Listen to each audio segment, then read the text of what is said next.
안녕하세요. 네, 반갑습니다. 오늘은 비타민C의 부작용에 대해서 제가 말씀을 드려보려고 해요. 제가 약국 한 지가 한 25년 넘었거든요. 그래서 조금 있으면 30년인데, 정말 비타민C를 판매를 어마어마하게 했을 거예요. 정확하게 개수는 안 세어봤지만, 그래서 많은 피드백을 받았죠. 긍정적인 거, 뭐 부정적인 거 받았는데, 물론 부정적인 피드백은 극히 드물게 받았던 것 같아요. 뭐 이제 설사라든가, 뭐 두통이라든가, 뭐 위장장애, 뭐 이제 이런 게 주된 거였는데, 이제 제가 그런 경험들 하고요.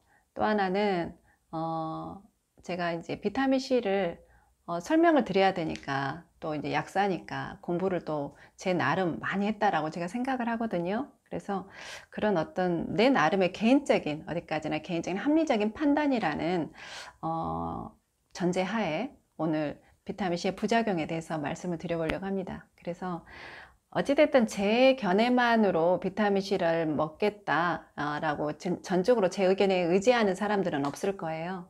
그래서 많은 의견 중에 한 가지라고 생각하고 가벼운 마음으로 제 영상을 봐주셨으면 좋겠습니다. 비타민C를 드셨던 분들 중에 가장 많은 빈도수를 차지한 부작용이 속쓰림이었어요.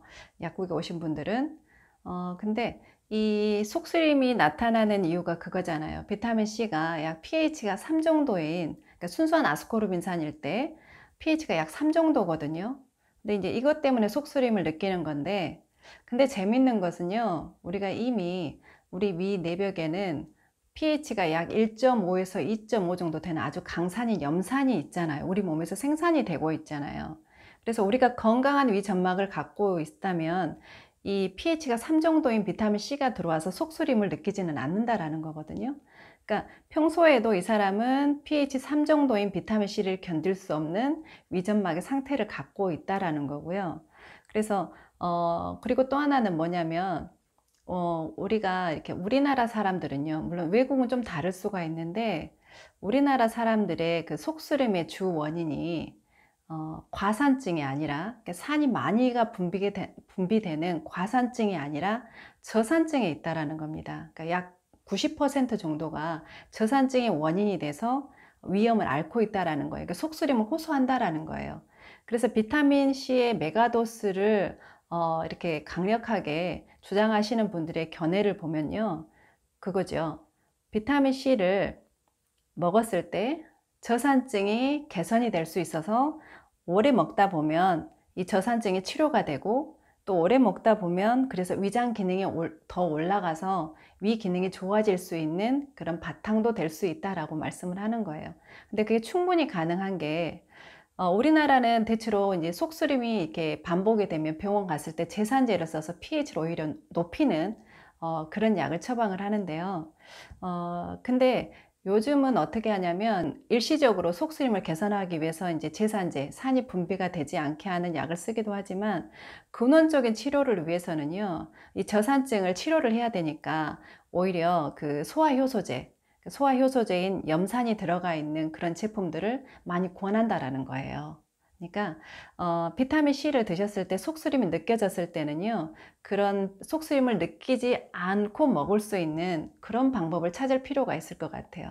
그래서 그런 분들은 내가 만약에 비타민C를 먹었더니 속이 쓰리다 했을 경우에는, 일단 알약을 먹었을 때 속이 쓰렸다, 그런데도 내가 먹어보고 싶다, 그런 경우에는 일단은 가루약으로 한번 바꿔보시라는 거죠.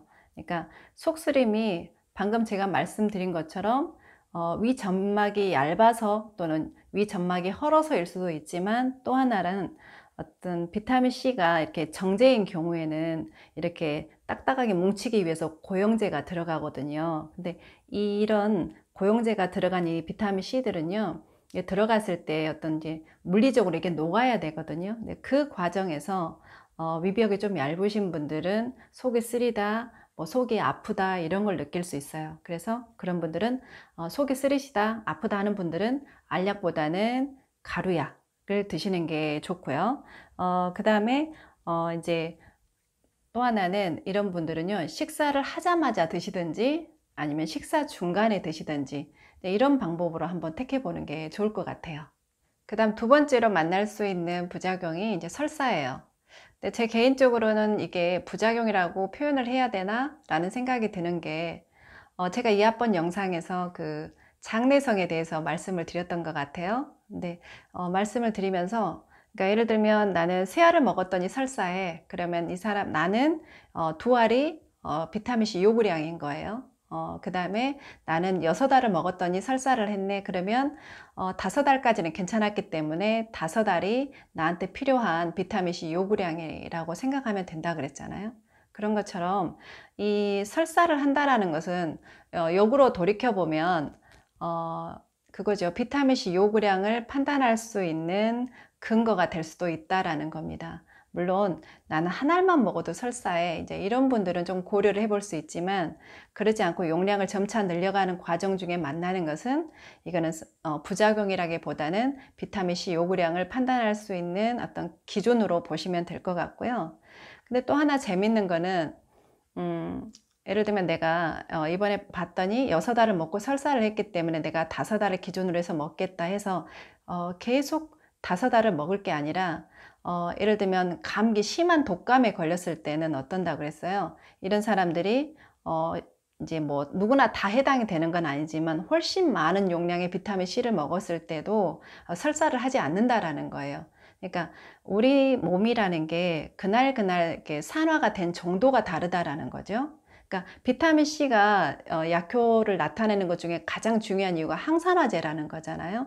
그러면 우리 몸이 그날 산화가 된 정도가 다르다라는 거죠. 그러니까 활성산소를 발생한 그 양 자체가 그날 다르기 때문에 이 비타민C의 요구량이 그날 달라서 어떤 날은 5알이 이 사람한테 필요한 어떤 비타민C 요구량이 될 수 있고, 어떤 날은 좀 오버하자면 20알 정도가 이 사람한테 비타민C의 요구량이 될 수도 있다. 그래서 제가 봤을 때 설사는 부작용이라기보다는 그 사람의 항산화된 정도를 판단해 볼 수 있는 근거라고 생각하는 게 좋지 않을까라고 생각합니다. 그 다음 이제 세 번째로는요, 이제 결석에 대한 부분이에요. 그러니까 신장 결석이나 담 결석으로 이렇게 고통을 받아본 분들은 아마 아실 거예요. 그 통증이 어느 정도로 극심한지. 그래서 비타민C를 복용했을 때 만약에 이런 결석을 앓을 수 있다라 그러면 정말 비타민C 복용에 대해서는 심각하게 고려를 해봐야 될 부분이에요. 그러니까 비타민C는요, 우리 몸 안에 들어오면 옥살산이라는 수산염이 돼요. 그리고 나서 수산염이 됐을 때 우리 몸 안에 있는 이제 칼슘 이온 있잖아요. 그럼 이 칼슘과 만나게 되면 염이 되면서 이제 결석이 형성이 된다라는 원리거든요. 그래서 비타민C를 먹게 되면 결국은 우리 몸 안에 이미 있는 칼슘과 만나서 결석이 생성된다라는 건데, 이게 이제 이론적인 건데요. 우리 몸은 근데 그렇게 이론대로만 이렇게 되는 게 아니에요. 인체라는 게. 만약 이론대로라면 이 비타민C를 먹는 게 증가가 될수록, 그런 다음에 이 결석도 이렇게 옥살산도 많이 생성이 돼야 되거든요. 근데 이 비타민C의 그런 복용량과 이 옥살산의 이 생성률이 일단 비례하지 않는다라는 거고요. 오히려 결석의 발생률은 계절적으로 여름에 많이 나타난다라고 그래요. 그러니까 그 말은 뭐냐면 이 비타민C가 결석의 발생률에 영향을 주는 게 아니라 이 사람이 물을 먹는 양에 따라서 결석이 생성이 된다라는 거고요. 그 다음에 이 결석이 생겼던 사람들을 사람들을 이렇게 조사를 해보니까 이 사람들이 평소에 그 자기 인체 요구량의 물을 충분히 마시지 않는다라는 공통적인 결과가 있었다라고 그래요. 그래서 오히려 제가 봤을 때는 이 비타민C를 먹어서 결석이 발생되는 게 아니라 이제 물이 부족한 사람들, 이렇게 탈수 증상이 있는 사람들이 결석이 있다라는 거고, 그래서 내가 만약에 조금 비타민C를 먹고 싶은데 결석이 걱정이 된다라는 분들은 충분하게 자기 인체 요구량의 충분한 물을 드시면서 비타민C를 먹는다면 이 결석에 대한 걱정은 전혀 안 하셔도 될 것 같다라는 생각이 들고요.